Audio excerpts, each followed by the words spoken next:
What's up everyone, Lexi here with another episode in our gaming history series. Thanks to the positive response on our top 5 crazy and obscure Mario games, as a thank you, we decided to pick your most requested game franchise for a follow-up, so we'll be counting down the weirdest and most obscure Zelda games. Before we get started, we are very close to passing that 50,000 subscriber goal, so if you're a fan of videos like this, videos on the history of cancelled and unreleased games, Zelda theories, or some of the other videos found on our channel, please subscribe. It really would mean a lot to all of us, and would help us with reaching our goal. Freshly picked Tingle's Rosy Rupeeland. Of course we're going to begin with Tingle. What kind of self-respecting Zelda fans will we be if we didn't?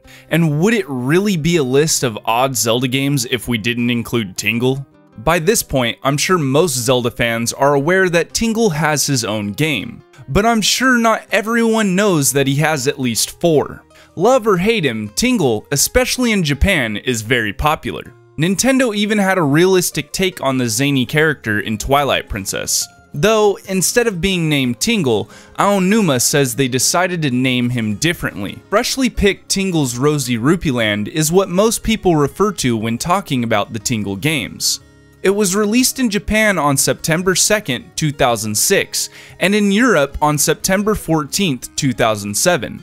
A North American version was never released. It is believed this was due to negative feedback from a poll Nintendo released.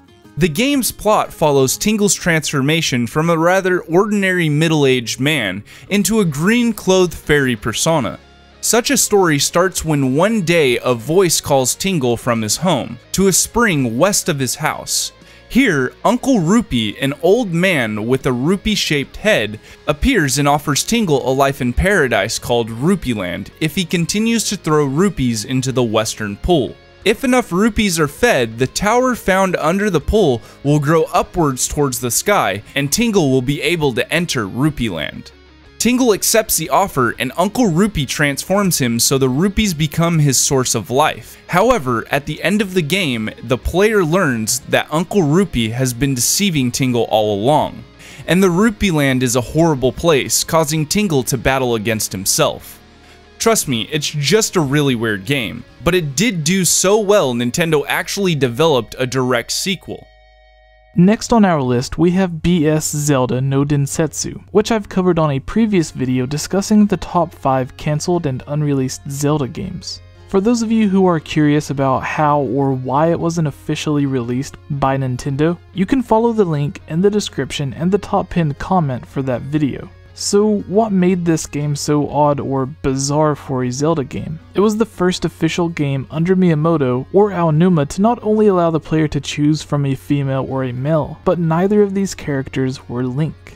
Rather, they were your avatar from most of the other Satelliwiew games. It was, at the time, 100% officially canon for the timeline, taking place only a short time after the events of A Link to the Past, making it essentially A Link to the Past 2. It played just like an altered version of A Link to the Past as well, but it did have a few changes. During the game you would have a live voiceover and text appearing on the screen to give you new side quests and objectives. On top of these and a few other changes, you only had a short time limit to play the game, and at the end, your score would be compared on a leaderboard to everyone else who played during that time. Sadly, the game was never officially released. At no point could you walk inside a store and purchase the game or even download it. You could only play it on very specific days at very specific hours. Once the game ended its broadcast, you could no longer access it. Thankfully, dedicated fans have recreated their own versions of the BS Zelda games.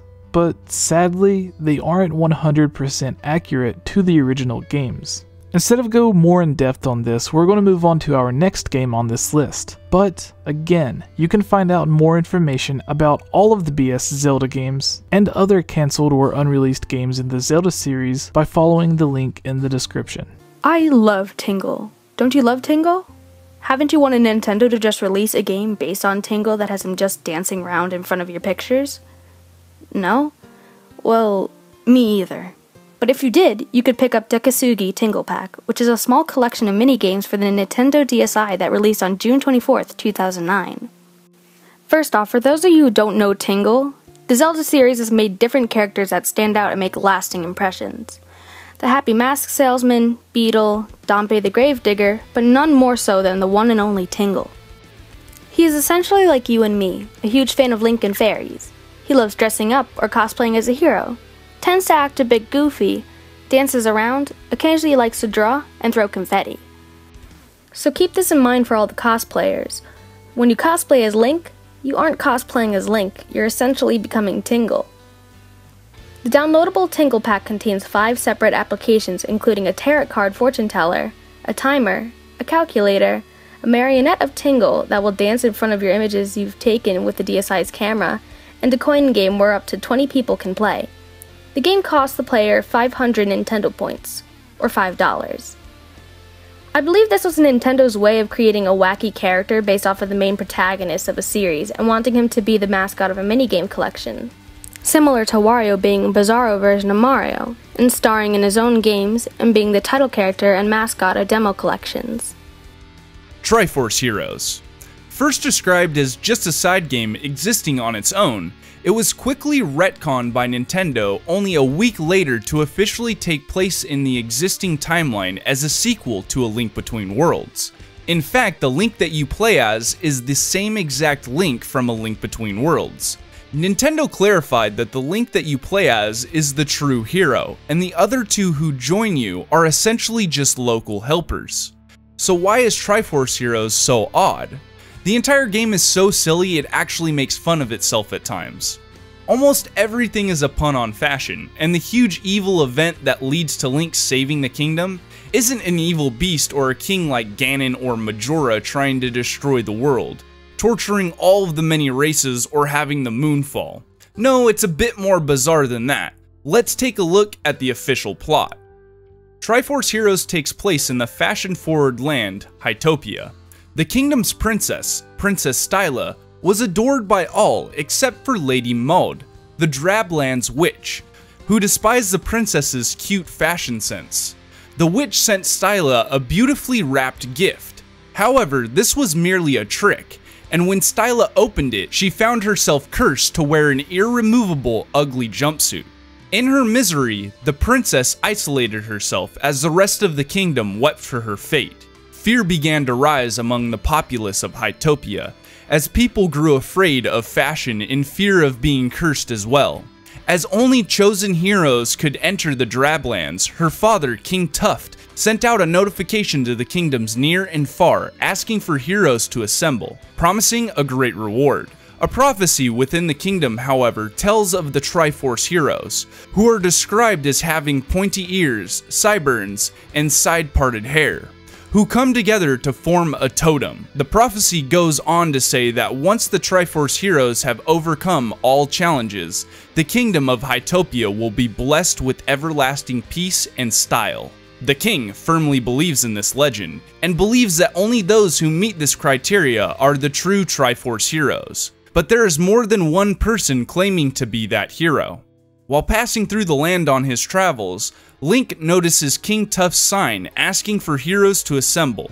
He is then spotted by the assistant of Madame Couture, who immediately recognizes his features as the same of the hero of Legends. Pressed into helping the kingdom and its princess, Link joins the witch-hunting brigade and assembles with other Links as they enter the Drablands and fight its guardians. Now it's time for a few honorable mentions. These games are all bizarre in their own right, and we may make a video on them in the future to go a bit more in depth. Just comment below and let us know your favorite bizarre video games, and give this video likes so we know to make a follow-up. Then subscribe and click the notification bell so you don't miss out when the video goes live. Our first honorable mention is Zelda 2. This might have been obvious, but with literally every single official 2D Zelda game being top-down, Zelda 2 Adventure of Link definitely stands out and is a bit odd, especially with its stronger focus on RPG elements and Link actually leveling up instead of gaining new items to become more powerful. With that said, it is still a really great game and is truly unique. Hyrule Warriors. You know how Breath of the Wild is said by Nintendo to be a combination of everything from past Zelda series? We have Lon Lon Ranch from Ocarina of Time, Koroks from Wind Waker, the Broke Mirror of Twilight, and Arbiter's Grounds from Twilight Princess, and it has dozens of references to past Zelda games, all combined into a new original and unique Zelda game. Well, Hyrule Warriors did the same thing, but combined them all into a Dynasty Warriors game. It literally combines the plot and characters of almost every Zelda game into its own bizarre, but still really great story. As bizarre as it is, it actually does a great job of explaining it in a way that makes sense. Link's crossbow training. Shooting the bow in Twilight Princess, especially with the motion control of the Wiimote, was fun, but I never thought that they would make an entire game based off of it. In fact, we don't even get the bow featured, it was changed to a crossbow. Some of the levels were interesting, but it was just a concept. Still really fun though, and had some creative levels and music. In the end, I guess it was nice considering the extremely long 5-year wait between Twilight Princess and Skyward Sword. Finally, the last game on our list, Zelda's Adventure, released in 1994 for the Phillip CDI. Come on, you had to know this game was coming. Just as we can't talk about a list of weird Zelda games without mentioning Tingle, we definitely can't without mentioning the CDI games, specifically the third and final game in the series. The original concept of this game wasn't actually bad, an original Zelda game based off of the gameplay from A Link to the Past, on new hardware. Sounds great, right? So how is this game weird, odd, or obscure? Well, it's like they took everything we knew and loved about the Zelda series until that point, threw it out, started from scratch, and revised it over and over again until they were 100% certain it was complete garbage. And it also had voice acting and live action cutscenes. Basically, in the exact opposite way of how Breath of the Wild and Hyrule Warriors takes everything we knew about the Zelda series at that time and combines it into a fun and unique story, Zelda's Adventure, which should have been a good game. I mean, it even began with A Link to the Past as a solid foundation of what to do, and even had the interesting concept of having Link be captured with Zelda out to save him, even though having a female protagonist is controversial among fans. If done in the right way, it could have actually been interesting. The development seems like it was literally them just saying, okay, none of us are talented, we know this game sucks, it isn't going to sell well, we aren't going to make our money back. So don't worry about fixing it or making it fun. Just get it to run without crashing on the system, make sure it's actually playable, and we'll release it. Far from the quality you would expect from traditional Nintendo games. And what I described is exactly what the quality of the game was. Unlike some of the other games on this list, this game is just not fun to play. Some of the honorable mentions, Hyrule Warriors and Link's Crossbow Training, may have odd or obscure stories, and don't necessarily play like a traditional Zelda game, but they're still fun to actually play. Going back to the Tingle games, yes, some people do absolutely hate Tingle, but Rupeeland is actually quite fun to play if you give it the chance. Zelda's Adventure is only fun if you enjoy hemorrhoids. As for the development of the game, it had a very small... As for the development of the game, it had a very small budget at the beginning, due to Philip's console's limited memory and some other hardware issues. The development team faced many frustrating difficulties with putting the game together. The wiki tells us the highly detailed backgrounds and sprites had to be reduced in size and color, and at one point the game's music and sound effects had also took up extra kilobytes of RAM. These issues became a contributing factor as to why the game loads slowly when moving between screens. Even though the game had many other problems during development, once it was finished, it took 2 years of testing at Philip's, longer than it took to actually develop the game. And finally, the entire gameplay is just you going from point A to point B, having a collect-a-thon while fighting enemies. And again, it's like they took everything we knew and loved about the Zelda series until that point, threw it out, started from scratch, and revised it over and over again until they were 100% certain it was complete garbage. If you enjoy the videos on my channel, please consider subscribing, checking out my second channel focusing on movies and TV shows, and my Patreon where you can join in as a guest in upcoming videos, watch new videos first, you can have me join in and collaborate on videos for your own channel, have custom artwork or custom avatars made of yourself or for your channel, and much more.